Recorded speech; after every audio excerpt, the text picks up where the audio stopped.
کسی زمانے میں ایک جگہ ایک بوڑھا آدمی رہتا تھا۔ اس کا ایک چھوٹا سا لڑکا تھا جس کا نام رستم تھا۔ اس کی بیوی مر چکی تھی۔ وہ بوڑھا بہت ہی غریب تھا۔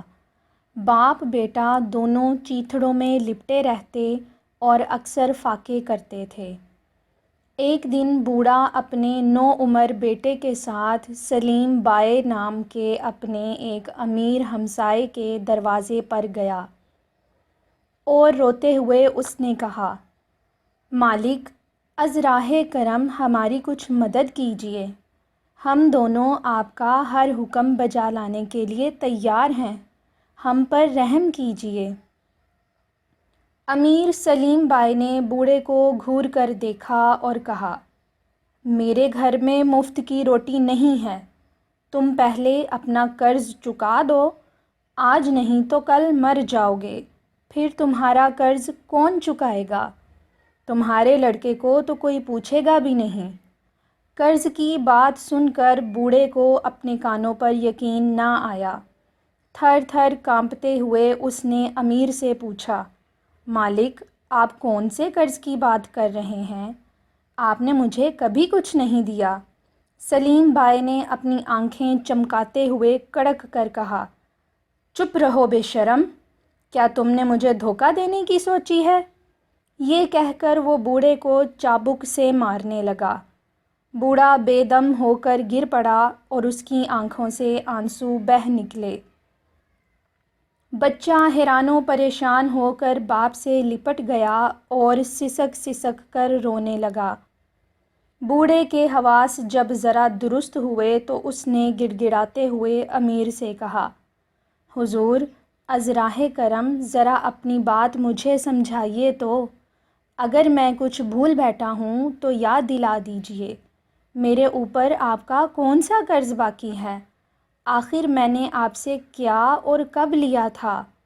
سلیم بھائی نے بچے کو باپ سے الگ کر کے ایک طرف دھکیل دیا اور بوڑھے کو گریبان سے پکڑ کر دانت پیستے ہوئے کہا، اچھا لو سنو، جب تمہاری بیوی مری تھی تو غسال کو پیسے کس نے دیے تھے؟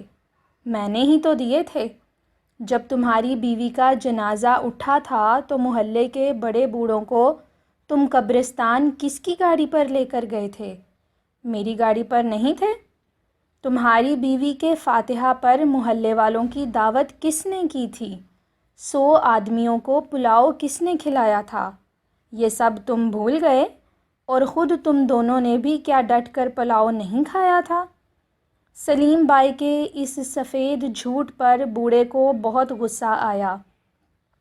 اس نے دل ہی دل میں اپنے بے ایمان امیر ہمسائے کو برا بھلا کہا، لیکن منہ سے ایک لفظ نہ نکالا۔ بیچارہ کرتا بھی تو کیا کرتا، بڑھاپے اور فاقوں سے اس میں تو اپنے جسم کو سنبھالنے کی بھی طاقت نہیں رہی تھی۔ اتنے میں محلے کا بنا ہوا مولوی وہاں آ گیا۔ اس کو دیکھتے ہی سلیم بھائی نے کہا، لو، اگر تمہیں میری بات پر یقین نہیں آتا تو مولوی صاحب گواہی دے سکتے ہیں۔ مولوی نے خوشامدانہ لہجے میں پوچھا، جی کیا بات ہے، حضور مجھ سے کس بات کی گواہی دلوانا چاہتے ہیں؟ مولوی صاحب، پچھلی عید کے مبارک موقع پر جب میں نے محلے والوں کو پلاؤ کھلایا تھا تو آپ ہی نے تو تلاوت فرما کر اس کار خیر کا سارا ثواب اپنی زبانی اس بوڑھے کی بیوی کے لیے وقف کیا تھا۔ میں جھوٹ تو نہیں بول رہا نا؟ جی ہاں، آپ کا کہنا بالکل صحیح ہے، ہم نے اس کار خیر کا سارا ثواب اس کی بیوی کے لیے وقف کر دیا تھا۔ سنا تم نے؟ اب یقین آیا؟ سلیم بھائی نے بوڑھے سے کہا، پڑوسی ہونے کے ناطے میں نے تم پر ترس کھا کے تمہاری مدد کی، اپنے پیسے خرچ کیے، اور تم بے ایمان میرے احسان سے منکر ہو رہے ہو۔ مولوی نے سلیم بھائی کی ہاں میں ہاں ملاتے ہوئے نصیحت کے انداز میں بوڑھے سے کہا، واہ، کیسی شرم کی بات ہے، تمہیں اس طرح کی گستاخی نہیں کرنی چاہیے، تمہیں ان کا شکر گزار ہونا چاہیے۔ تم عید والی اس دعوت کے تمام اخراجات اپنے اوپر لے لو۔ بوڑھے نے اپنے بچے کو ترس بھری نگاہوں سے دیکھتے اور اس کے سر پر ہاتھ پھیرتے ہوئے رو رو کر کہا، میرے بد نصیب بچے، میں تو بوڑھا ہو چکا ہوں، آج نہیں تو کل اس دنیا سے جانے والا ہوں، لیکن پھر تمہارا کیا حال ہوگا؟ ہم تو یوں ہی روٹی کے ایک ایک ٹکڑے کے لیے ترستے ہیں، فاقوں سے کسی طرح نجات نہیں مل پاتی، اوپر سے اب ڈھیر سارا قرض ہمارے گلے پڑ گیا ہے۔ مولوی نے بوڑھے کو غصے سے گھورتے ہوئے کہا، ارے بیوقوف، تم روتے کیوں ہو؟ مالک تم سے یہ تو نہیں کہہ رہے ہیں کہ میرا قرض ابھی اسی دم چکا دو؟ جب پیسے آئیں تب ہی دینا، ابھی تو بس اتنا ہی کافی ہے کہ تم اپنا قرض تسلیم کر لو، کچھ دنوں میں تمہارا لڑکا بڑا ہو جائے گا، کوئی ہنر اپنا لے گا اور پیسے کمانے لگے گا، تب ہی چکا دینا یہ قرض۔ بوڑھے کو مجبوراً کہنا پڑا، اچھی بات ہے۔ مولوی نے کہا، نہیں، تمہارے اچھی بات ہے کہہ دینے سے کام نہیں چلے گا، تم مالک سے سن لو کہ تمہارے اوپر کتنی رقم آتی ہے اور اچھی طرح یاد کر لو۔ جب پیسے آئیں تب ہی دینا، ابھی تو بس اتنا ہی کافی ہے کہ تم اپنا قرض تسلیم کر لو، کچھ دنوں میں تمہارا لڑکا بڑا ہو جائے گا، کوئی ہنر اپنا لے گا اور پیسے کمانے لگے گا، تب ہی چکا دینا یہ قرض۔ بوڑھے کو مجبوراً کہنا پڑا، اچھی بات ہے، لیکن مولوی نے کہا، نہیں، تمہارے اچھی بات ہے کہہ دینے سے کام نہیں چلے گا، تم مالک سے سن لو کہ تمہارے اوپر کتنی رقم آتی ہے اور اچھی طرح یاد کر لو۔ یہ کہہ کر اس نے کاغذ قلم لیا اور امیر سے پوچھا، آپ ذرا یہ تو بتائیے کہ اس پر آپ کی کل کتنی رقم باقی ہے؟ سونے کے 15 سکے، سلیم بائی نے جواب دیا۔ یہ سن کر بوڑھے کے اوزان خطا ہو گئے، اس نے اپنی زندگی میں 15 کیا سونے کا ایک سکہ بھی اپنے ہاتھ سے نہیں چھوا تھا۔ مولوی نے کاغذ پر یہ رقم لکھ کر اس کے نیچے باپ بیٹے دونوں کے انگوٹھے لگوائے اور کاغذ سلیم بائی کے حوالے کر دیا۔ ایک دن 3 سپاہی بوڑھے کے گھر آئے اور قرض کے عوض میں اس کے مکان کو ضبط کر لیا۔ انہوں نے بوڑھے اور اس کے بیٹے دونوں کو دھکیل کر وہاں سے نکال دیا۔ بوڑھا یہ کہہ کر احتجاج کرنے لگا کہ میں نے کسی سے کچھ نہیں لیا ہے، تو سپاہیوں نے اس کو 2 کاغذ دکھائے۔ ان میں سے ایک وہی کاغذ تھا جس پر مولوی نے ان دونوں کے انگوٹھے لگوا لیے تھے، اور دوسرا حاکم شہر کا حکم نامہ تھا جس میں لکھا تھا کہ اگر بوڑھا اپنی مرضی سے مکان خالی نہ کرے یا ذرا بھی چون و چرا کرے تو اس کو پکڑ کر قید خانے میں ڈال دیا جائے۔ چنانچہ بیچارہ بوڑھا اپنے بیٹے سمیت اپنے گھر سے محروم ہو گیا، اس مکان سے نکال دیا گیا جہاں وہ پیدا ہوا، پروان چڑھا اور بوڑھا ہوا تھا۔ بوڑھا اپنے روتے بلکتے ہوئے بچے کو اپنی پیٹھ پر لادے پہاڑوں کی طرف نکل گیا۔ وہ چلتے چلتے ایک پہاڑ تک پہنچا اور ارچا کے درختوں کے ایک جنگل میں جا کر ٹھہر گیا۔ اس نے اپنے بچے رستم کو اپنی پیٹھ پر سے اتارا اور خود ایک درخت کے تنے سے پیٹھ لگا کر بیٹھ گیا۔ وہ بہت زیادہ تھکا ہوا تھا، آنکھیں بند کیے تلخ خیالوں میں غرق بیٹھے بیٹھے اس کی آنکھ لگ گئی۔ جب اس کی آنکھ کھلی تو یہ دیکھ کر کانپ اٹھا کہ سامنے کچھ ہی فاصلے پر ایک بڑی سی ریچھنی اور اس کا ایک بچہ دونوں اس پر جھپٹنے کے لیے تیار کھڑے ہیں۔ اچانک وہ دونوں بوڑھے کی طرف دیکھنے لگے۔ بوڑھا خوف کے مارے تھر تھرا گیا، نہ کہیں بھاگ سکتا تھا اور نہ ہی اپنے بچاؤ کے لیے کچھ کر سکتا تھا۔ رستم تو ان عجیب و غریب ہیبت ناک جانوروں کو دیکھ کر زور سے چیخ مار کر رو پڑا۔ بوڑھا یہ سوچ کر کہ بچے کا کام تمام ہو گیا بے ہوش ہو گیا۔ بعد میں جب اسے ہوش آیا اور آنکھیں کھولیں تو اس نے اپنے آپ کو ایک غار کے اندر پایا۔ اس کا بیٹا رستم غائب تھا۔ ادھر ادھر دیکھا تو رستم ایک طرف ریچھنی کے بچے کے ساتھ بیٹھا شہد کھاتا نظر آیا۔ بوڑھے نے اس بچے کو آواز دی۔ بچہ باپ کی آواز سنتے ہی اٹھ کر دوڑتا ہوا آیا اور اس سے کہا، ابا آپ جاگ گئے، چلیے شہد کھائیے، تمہیں اس سے ڈر نہیں لگتا؟ بوڑھے نے ریچھنی کے بچے کی طرف آنکھوں سے اشارہ کرتے ہوئے پوچھا۔ میں اس سے کیوں ڈروں؟ یہ تو میرا ساتھی ہے، اسی کی ماں تو آپ کو اٹھا کر لائی تھی اور لا کر ہم سے کہا تھا کہ شور مت کرو تاکہ ان کی نیند خراب نہ ہو اور جی بھر کر سو لیں،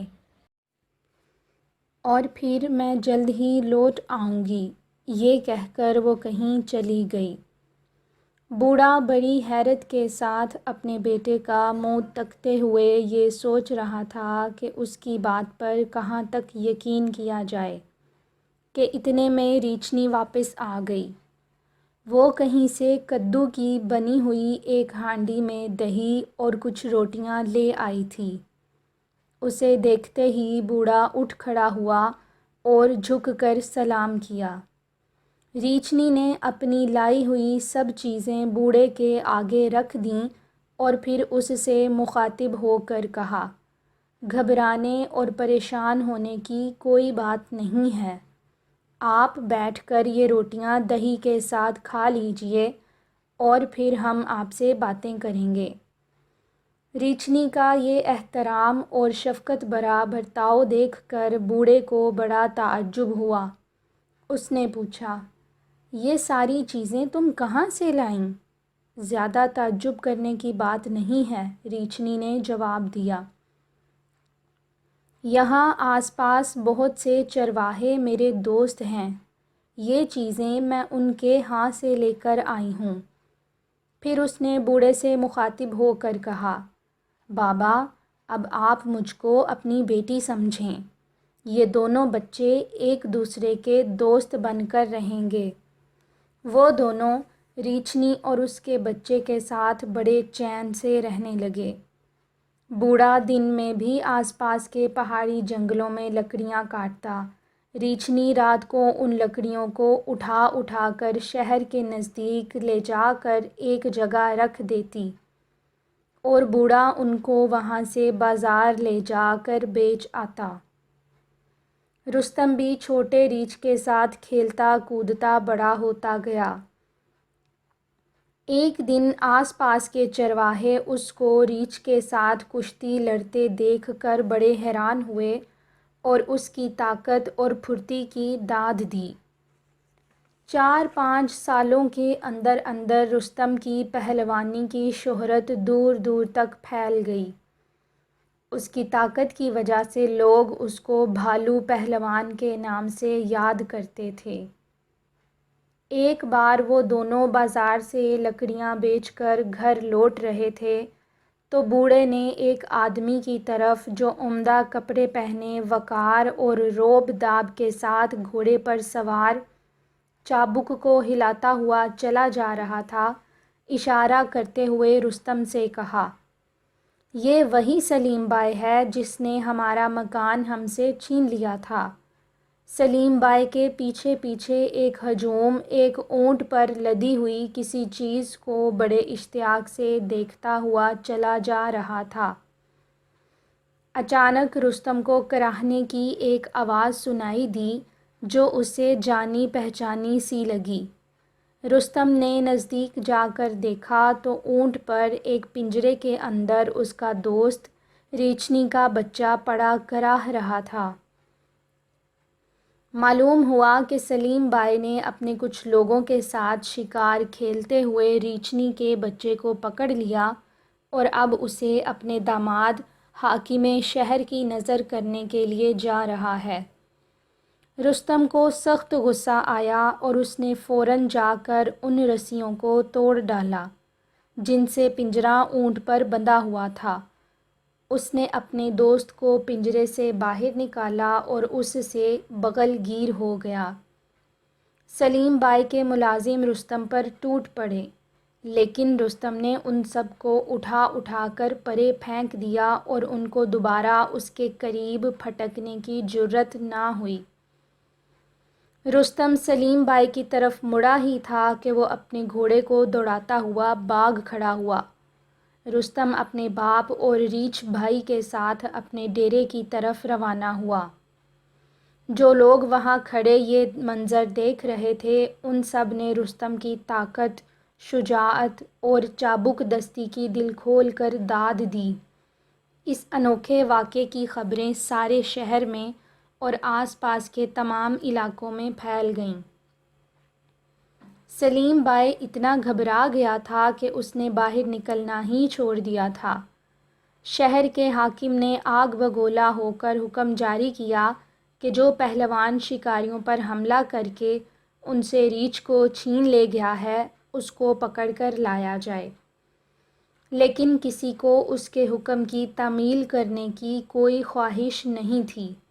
رستم کو پکڑنے کے لیے کسی کو زبردستی بھیجا جاتا تو وہ یوں ہی گھوم پھر کر واپس چلا آتا اور کہہ دیتا، میں نے بہت تلاش کیا مگر وہ کہیں نہیں ملا۔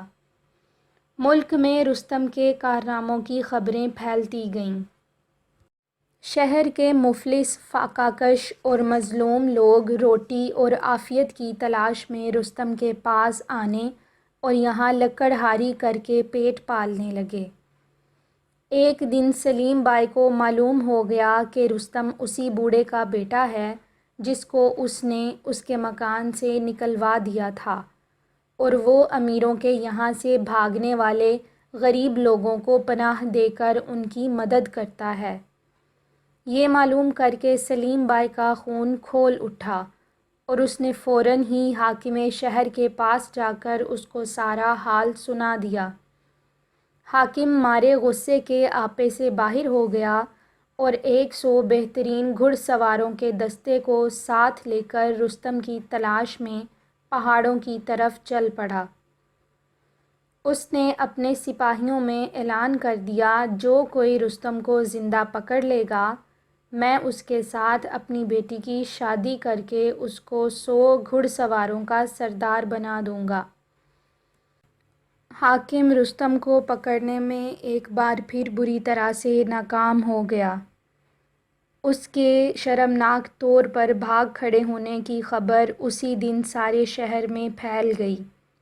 حاکم کا سر نیچا ہو گیا تھا اور اس نے شرم کے مارے اپنے محل سے باہر آنا بند کر دیا۔ اس نے سارے شہر میں اعلان کرا دیا کہ جو کوئی رستم کو پکڑ کر لائے گا اسے اس کے وزن کے برابر سونا انعام میں دیا جائے گا۔ جس نام نہاد مولوی نے محلے کے سب سے بڑے رئیس کے ساتھ مل کر رستم اور اس کے باپ کو بے گھر کر دیا تھا، اسی کی ایک بوڑھی ماں تھی جو اسی کی طرح لالچی اور بے ایمان تھی۔ نہ منہ میں دانت تھے اور نہ سر پر بال، آنکھ بھی ایک ہی تھی۔ حاکم کا وعدہ سن کر اس کی رال ٹپک پڑی۔ وہ فوراً محل میں حاضر ہوئی، حاکم کو جھک کر سلام کیا اور کہا، حضور اگر اجازت ہو تو اس بھیک منگے کو میں پکڑ کر آپ کے سامنے حاضر کر دوں۔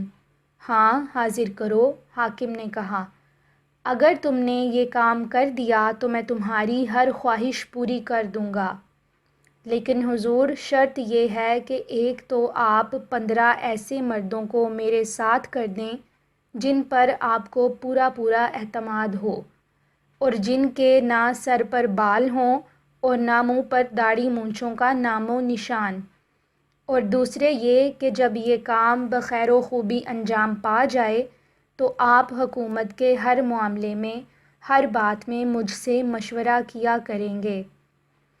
حاکم نے بڑھیا کی دونوں شرطیں منظور کر لیں۔ دوسرے ہی دن بڑھیا 15 گنجے مردوں کو جو عورتوں اور لڑکیوں کے لباس پہنے ہوئے تھے ساتھ لے کر پہاڑوں کی طرف نکل گئی۔ جاتے ہوئے راستے میں بڑھیا کے کہنے پر ان نکلی عورتوں اور لڑکیوں نے آپس میں خوب ہاتھا پائی کی اور ایک دوسرے کو مار پیٹ کر نوچ کھروچ کر لہو لہان کر دیا۔ اس قابل رحم حالت میں وہ لوگ چیختے چلاتے فریاد کرتے ہوئے اس پہاڑی جنگل میں پہنچے جہاں رستم اور اس کے ساتھیوں کا ڈیرا تھا۔ ان کی فریاد سن کر رستم اور دوسرے لکڑہارے ان کے پاس دوڑے آئے اور پوچھنے لگے کہ کیا بات ہے، تم لوگوں پر کون سی مصیبت آن پڑی ہے؟ بڑھیا نے جیسے کہ وہ انتہائی غم و اندوہ کی ماری ہوئی ہو اپنے گلے کی پوری طاقت سے فریاد کرتے، اپنا سینہ پیٹتے اور اپنے بال نوچتے ہوئے کہا، ہائے مر گئے ہم تو، یہ ظالم ہم کو زندہ نہ چھوڑے گا۔ کاش رستم جان کہیں ہم کو مل جاتا، وہ ضرور ہماری فریاد سن لیتا، ہمارے اوپر رحم کرتا اور ہم کو موت کے منہ سے بچا لیتا۔ کاش ہم ایک بار اس کو دیکھ لیتے، ہمارا جی ہلکا ہو جاتا۔ رو نہیں ماں، میں ہی رستم ہوں، رستم نے تسلی دیتے ہوئے کہا۔ بتاؤ تو صحیح ہوا کیا ہے؟ 15 کی 15 نکلی عورتیں رستم کے قدموں میں گر پڑیں اور زور زور سے رونے دھونے لگیں۔ ان کی سردار بڑھیا نے بین کرتے ہوئے رستم سے کہا، رستم جان، ہماری آنکھوں کے نور، ہم کو بچاؤ، ظالم سے بچاؤ ہم کو، وہ جو تمہارے ہاتھوں سزا پا کر گیا ہے، اب تل ملا کر اس کا بدلہ ہم لوگوں سے لے رہا ہے۔ خدا کا قہر ہو اس ظالم حاکم پر، اس نے مردوں، عورتوں، بوڑھوں، بچوں اور ہم سب کو ایک جگہ جمع کرایا، پھر ہمارے مردوں کو خوب پٹوا کر زندان میں ڈلوا دیا، بچوں کو پنجروں میں بند کروا کے لٹکوا دیا، ہم عورتوں کو شہر سے نکال دیا اور ہمارے گھروں میں آگ لگوا دی۔ اب ہم بیچاریاں کیا کریں، کس سے جا کر مدد مانگیں؟ عزیز ماؤں، پیاری بہنوں، تم سب یہیں ہمارے ساتھ رہو، ہم تمہارے عزیزوں کو بھی نجات دلانے کی کوشش کریں گے۔ رستم نے ان سب کو تسلی دیتے ہوئے کہا۔ ان سب نام نہاد غمزدہ عورتوں کو تسلی دے کر کھانا کھلایا گیا، پھر ان کے رہنے کے لیے جگہ کا انتظام کر دیا گیا۔ وہ سب لکڑہاروں کے ساتھ محنت کرتے ہوئے چین سے رہنے لگیں۔ ایک بار ریچھنی اور اس کا بیٹا دونوں کہیں دور گئے ہوئے تھے اور رستم اپنے خیالوں میں غرق تھا۔ اتنے میں صدیق موچی، جو رستم ہی کے محلے کا رہنے والا اور اس کا پڑوسی تھا، اس کے پاس آ کر بیٹھ گیا اور بولا، تم کچھ کھوئے سے نظر آ رہے ہو، کہو تو میں تمہیں ایک قصہ سناؤں؟ ہاں سناؤ، میں بڑے شوق سے سنوں گا، رستم نے جواب دیا۔ صدیق موچی قصہ سنانے لگا۔ کسی زمانے کی بات ہے، کسی جگہ ایک موچی رہتا تھا، وہ پھٹے پرانے جوتوں کی مرمت کر کے گزارا کرتا تھا۔ اس کے ایک بیٹی تھی جو اس کی غریبانہ، بے لطف اور بے مزہ زندگی کا واحد سہارا تھی۔ لڑکی بڑی ہوشیار اور ساتھ ہی ساتھ خوبصورت بھی تھی۔ موچی تو تھا ہی بہت غریب، لیکن پھر بھی اس کی بیٹی کے لیے بڑے بڑے امیروں اور رئیسوں کے ہاں سے رشتے کے پیغام آتے۔ موچی ان سب کو صاف جواب دے دیتا تھا، کیونکہ وہ بھانپ گیا تھا کہ اس کی بیٹی پڑوس کے ایک عقل مند اور خوبرو نوجوان کو پسند کرتی ہے۔ وہ دونوں ساتھ کھیلتے کودتے بڑے ہوئے تھے، لیکن بعد میں وہ نوجوان اور اس کا باپ دونوں شہر کے ظالموں کے جبر و ظلم کا شکار ہو کر شہر سے نکل گئے اور کہیں پہاڑوں میں جا کر رہنے لگے۔ کئی سال گزر گئے، وہ نوجوان ایک دن پہلوان بن گیا۔ وہ بڑا نیک دل تھا اور ظلم و ستم کا شکار ہونے والوں اور غریبوں سے بڑی ہمدردی سے پیش آتا اور ان کو سہارا دیتا تھا۔ اسی وجہ سے آس پاس کے پہاڑی لوگ اس کی بڑی عزت کرتے تھے۔ وہ ایسا بہادر اور جیالہ تھا کہ دشمنوں کو اس کے قریب آنے کی جرأت ہی نہیں ہوتی تھی۔ ظاہر ہے کہ موچی اور اس کی بیٹی اس شریف اور بہادر نوجوان کے کارنامے اور اس کی تعریفیں سن کر پھولے نہیں سماتے تھے اور ہر وقت اسی کے انتظار میں رہتے تھے کہ شاید وہ ہم سے ملنے آ جائے، لیکن سال گزرتے گئے اور اسے نہ آنا تھا، نہ آیا۔ اچھا کام نہیں کیا اس نوجوان نے، رستم نے بڑے خلوص کے ساتھ کہا۔ صدیق موچی نے قصہ جاری رکھا۔ موچی کی حسین بیٹی کی تعریف حاکم شہر نے بھی سن لی۔ اس کی 4 بیویاں تھیں۔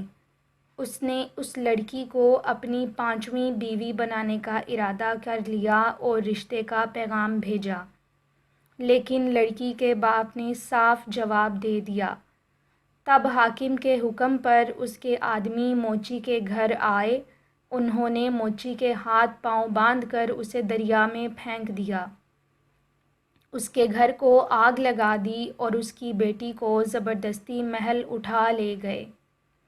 موچی کو ماہی گیروں نے بچا لیا۔ اس کی بیٹی اذیتیں سہتی ہوئی اپنے پہلوان کا انتظار کرتی رہی۔ کچھ دن بعد ماہی گیروں کو سنانے کے لیے پہاڑوں کی راہ لی۔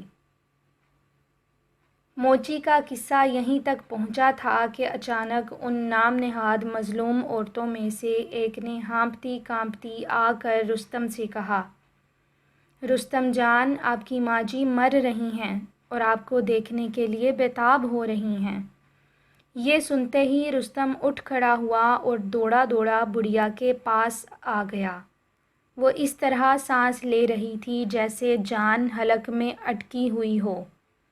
رستم بڑھیا کے اوپر جھکا اور ساتھ والی عورت نے بڑھیا سے مخاطب ہو کر کہا، لیجئے ماں جی، آپ کے بیٹے آ گئے۔ بڑھیا نے بڑی مشکل سے اپنے ہاتھ اٹھائے اور رستم کو اشارہ کیا، جیسے کہہ رہی ہو کہ آؤ بیٹے، آخری بار تمہیں گلے لگا کر چوم لوں۔ رستم اس کے اور بھی قریب آیا تو اس نے چپکے سے اس کو کوئی بوٹی سنگھا دی۔ وہ بے ہوش ہو کر وہیں گر پڑا۔ اس کا گرنا تھا کہ بڑھیا جھٹ سے اٹھ کھڑی ہوئی اور اپنے آدمیوں سے کہا، سب آؤ، جلدی کرو، کام میں جٹ جاؤ۔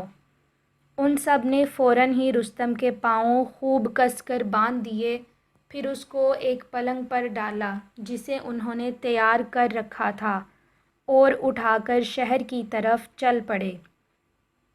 شہر پہنچ کر وہ رستم کو شاندار حاکم کی شاندار حویلی کے اندر لے گئے اور حاکم کے سامنے لے جا کر ڈال دیا۔ حاکم رستم کو بندھا دیکھ کر بڑا خوش ہوا اور کہنے لگا، کل ہم لوگوں کو میدان میں جمع کریں گے اور سب کے سامنے اس کو پھانسی پر چڑھا دیں گے۔